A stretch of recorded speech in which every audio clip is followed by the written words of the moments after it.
दोस्तों एक बार फिर से आप सभी का स्वागत है। इस वीडियो में जानेंगे पश्चिम बंगाल विधानसभा चुनाव का सर्वे। इस बार पश्चिम बंगाल में किसकी बनेगी सरकार? क्या बीजेपी यहां पर अपनी सरकार बनाने जा रही है या फिर से तृणमूल कांग्रेस की सरकार बन सकती है?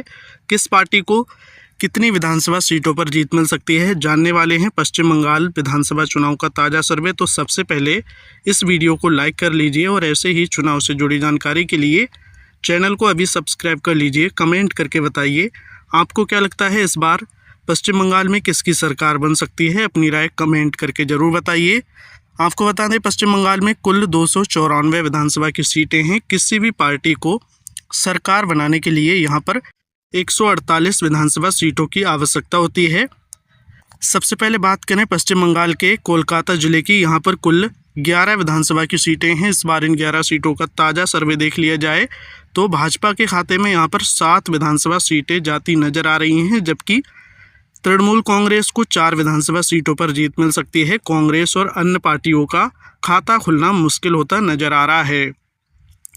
देखा जाए तो इस बार पश्चिम बंगाल की राजधानी में बीजेपी को बड़ा फायदा मिलता नजर आ रहा है, जबकि टीएमसी को तगड़ा नुकसान हो सकता है। इसी के साथ बात कर लें मुर्शिदाबाद जिले की, यहाँ पर कुल 22 विधानसभा की सीटें हैं। इस बार इन 22 सीटों का ताज़ा सर्वे देख लिया जाए तो यहाँ पर भारतीय जनता पार्टी को 5 विधानसभा सीटों पर जीत मिलने की संभावना है, जबकि टीएमसी के खाते में 13 विधानसभा सीटें जा सकती हैं।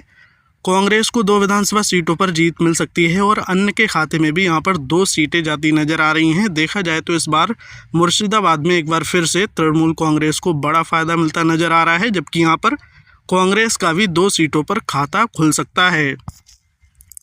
अगला जिला है नादिया, यहाँ पर कुल 17 विधानसभा की सीटें हैं। नादिया का ताज़ा रुझान देख लिया जाए तो यहाँ पर भारतीय जनता पार्टी को 11 विधानसभा सीटें मिलती नजर आ रही हैं, जबकि टीएमसी के खाते में 6 विधानसभा सीटें जा सकती हैं। इसी के साथ बात करें उत्तर 24 परगना की, यहाँ पर कुल 33 विधानसभा की सीटें हैं। इस बार उत्तर परगना से भारतीय जनता पार्टी को 8 विधानसभा सीटें मिलती नजर आ रही हैं, जबकि टीएमसी को यहाँ पर 18 विधानसभा सीटों पर जीत मिल सकती है। कांग्रेस को भी यहाँ पर 3 विधानसभा सीटें मिलती नजर आ रही हैं, जबकि 4 सीटों पर अन्य का कब्जा होता नजर आ रहा है। उत्तर परगना में देखा जाए इस बार टीएमसी को फिर से बड़ा फायदा मिलता नजर आ रहा है।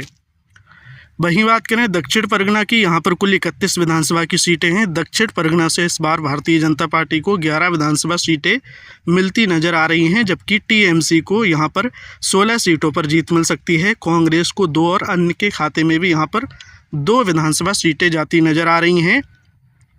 दक्षिण परगना में इस बार भाजपा और टीएमसी के बीच कड़ा मुकाबला देखने को मिलता नजर आ रहा है। इसी के साथ बात करें उत्तर दिनाजपुर की, यहाँ पर कुल 9 विधानसभा की सीटें हैं। इस बार इन 9 सीटों में से भारतीय जनता पार्टी को 4 विधानसभा सीटों पर जीत मिलती नजर आ रही है, जबकि टीएमसी के खाते में 5 विधानसभा सीटें जा सकती हैं। इस बार उत्तर दिनाजपुर में भाजपा और टीएमसी के बीच कड़ा मुकाबला देखने को मिलता नजर आ रहा है। वहीं बात कर लें दक्षिण दिनाजपुर की, यहाँ पर कुल 6 विधानसभा की सीटें हैं। इस बार इन 6 सीटों में से भाजपा को 4 विधानसभा सीटें मिलती नजर आ रही हैं, जबकि टीएमसी के खाते में 2 विधानसभा सीटें जा सकती हैं।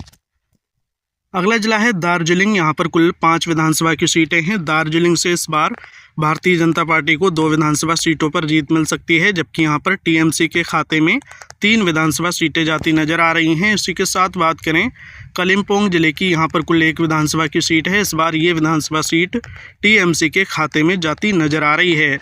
अभी तक पश्चिम बंगाल की 135 विधानसभा सीटों का सर्वे देख चुके हैं। इस बार इन 135 सीटों में से भारतीय जनता पार्टी को 52 विधानसभा सीटें मिलती नजर आ रही हैं, जबकि तृणमूल कांग्रेस 68 विधानसभा सीटों पर जीतती नजर आ रही है।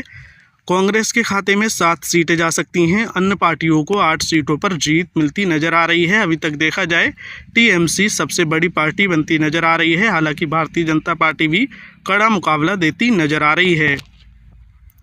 अगला जिला है मालदा, यहाँ पर कुल 12 विधानसभा की सीटें हैं। मालदा जिले का ताज़ा रुझान देख लिया जाए तो यहाँ पर भाजपा को 9 विधानसभा सीटें मिलती नजर आ रही हैं। टीएमसी के खाते में 3 विधानसभा सीटें जा सकती हैं।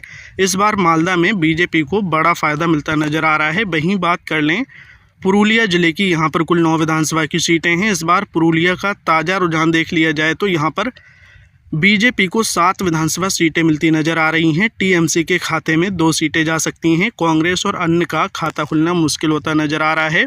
पुरुलिया में देखा जाए तो इस बार बीजेपी को बड़ा फायदा मिलता नजर आ रहा है।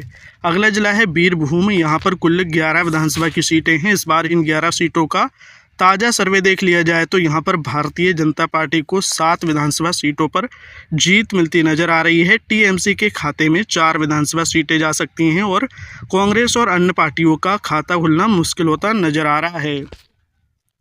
पश्चिम बंगाल का अगला जिला है पूर्व बर्धमान। यहाँ पर कुल 16 विधानसभा की सीटें हैं। इस बार इन 16 सीटों का ताज़ा रुझान देखें तो यहाँ पर भारतीय जनता पार्टी को 11 विधानसभा सीटों पर जीत मिलने की संभावना है, जबकि टीएमसी के खाते में 4 विधानसभा सीटें जा सकती हैं और 1 सीट पर कांग्रेस पार्टी का कब्जा होता नजर आ रहा है। पूर्व बर्धमान में इस बार बीजेपी को बढ़त मिलती नजर आ रही है, जबकि टीएमसी को नुकसान हो सकता है।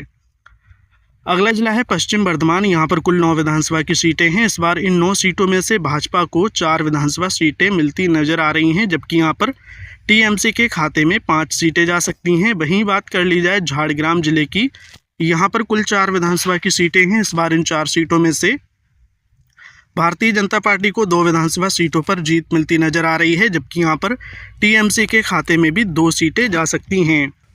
पश्चिम बंगाल का अगला जिला है बांकुरा। यहाँ पर कुल 12 विधानसभा की सीटें हैं। इस बार इन 12 सीटों का ताज़ा सर्वे देख लिया जाए तो यहाँ पर भारतीय जनता पार्टी को 9 विधानसभा सीटें मिलती नज़र आ रही हैं, जबकि टीएमसी को 3 सीटों पर जीत मिल सकती है। कांग्रेस और अन्य पार्टियों का खाता खुलना मुश्किल होता नज़र आ रहा है। बांकुरा में इस बार बीजेपी को फ़ायदा मिलता नज़र आ रहा है।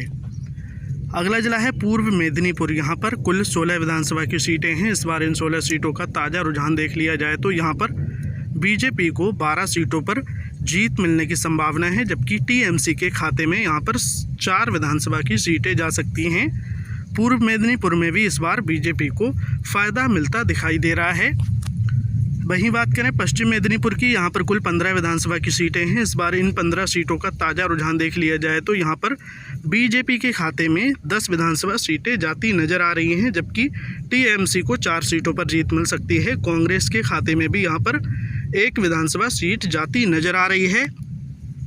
अगला जिला है हावड़ा। यहाँ पर कुल 16 विधानसभा की सीटें हैं। हावड़ा का ताज़ा रुझान देख लिया जाए तो 10 विधानसभा सीटों पर यहाँ पर भारतीय जनता पार्टी का कब्जा होता नजर आ रहा है, जबकि टीएमसी को 5 विधानसभा सीटें मिल सकती हैं और 1 सीट पर कांग्रेस पार्टी का कब्जा होता दिखाई दे रहा है। अगला जिला है हुगली। यहाँ पर कुल 18 विधानसभा की सीटें हैं। इस बार हुगली जिले का ताज़ा रुझान देख लिया जाए तो यहाँ पर भारतीय जनता पार्टी को 13 विधानसभा सीटें मिलती नजर आ रही हैं, जबकि टीएमसी के खाते में 5 सीटें जा सकती हैं। कांग्रेस और अन्य पार्टियों का खाता खुलना मुश्किल होता दिखाई दे रहा है। देखा जाए तो यहाँ पर हुगली जिले में इस बार बीजेपी को बड़ा फ़ायदा मिलता दिखाई दे रहा है, जबकि टीएमसी को नुकसान हो सकता है।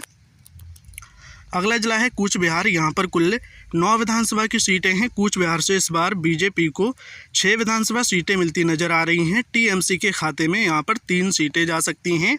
इसी के साथ बात करें अलीपुरद्वार जिले की, यहाँ पर कुल 5 विधानसभा की सीटें हैं। इस बार इन 5 सीटों का ताज़ा सर्वे देखें तो यहाँ पर भारतीय जनता पार्टी को 4 विधानसभा सीटें मिलती नज़र आ रही हैं और 1 विधानसभा सीट पर तृणमूल कांग्रेस का कब्जा होता दिखाई दे रहा है। पश्चिम बंगाल का अगला जिला है जलपाईगुड़ी। यहाँ पर कुल 7 विधानसभा की सीटें हैं। इस बार इन 7 सीटों का ताज़ा सर्वे देखें तो यहाँ पर बीजेपी को 4 विधानसभा सीटें मिलती नज़र आ रही हैं, जबकि टीएमसी के खाते में 3 सीटें जा सकती हैं। कांग्रेस और अन्य पार्टियों का खाता नहीं खुल पा रहा है। अभी तक पश्चिम बंगाल की सभी 294 विधानसभा सीटों का सर्वे देख चुके हैं। इस बार इन 294 विधानसभा सीटों में से बीजेपी को 160 विधानसभा सीटें मिलती नज़र आ रही हैं, जबकि तृणमूल कांग्रेस के खाते में 117 विधानसभा सीटें जा सकती हैं। कांग्रेस को 10 और अन्य पार्टियों को 8 विधानसभा सीटों पर जीत मिलने की संभावना है। आपको बता दें, पश्चिम बंगाल में किसी भी पार्टी को सरकार बनाने के लिए 148 विधानसभा सीटों की आवश्यकता होती है। देखा जाए तो इस बार बीजेपी को 160 विधानसभा सीटें मिलती नज़र आ रही हैं, यानी इस बार पश्चिम बंगाल में बीजेपी की सरकार बनती नज़र आ रही है। तो आपको क्या लगता है, किसकी बनेगी सरकार? क्या टीएमसी फिर से सरकार बना पाएगी या फिर इस बार बीजेपी की सरकार बनने जा रही है? अपनी राय कमेंट करके ज़रूर बताइए।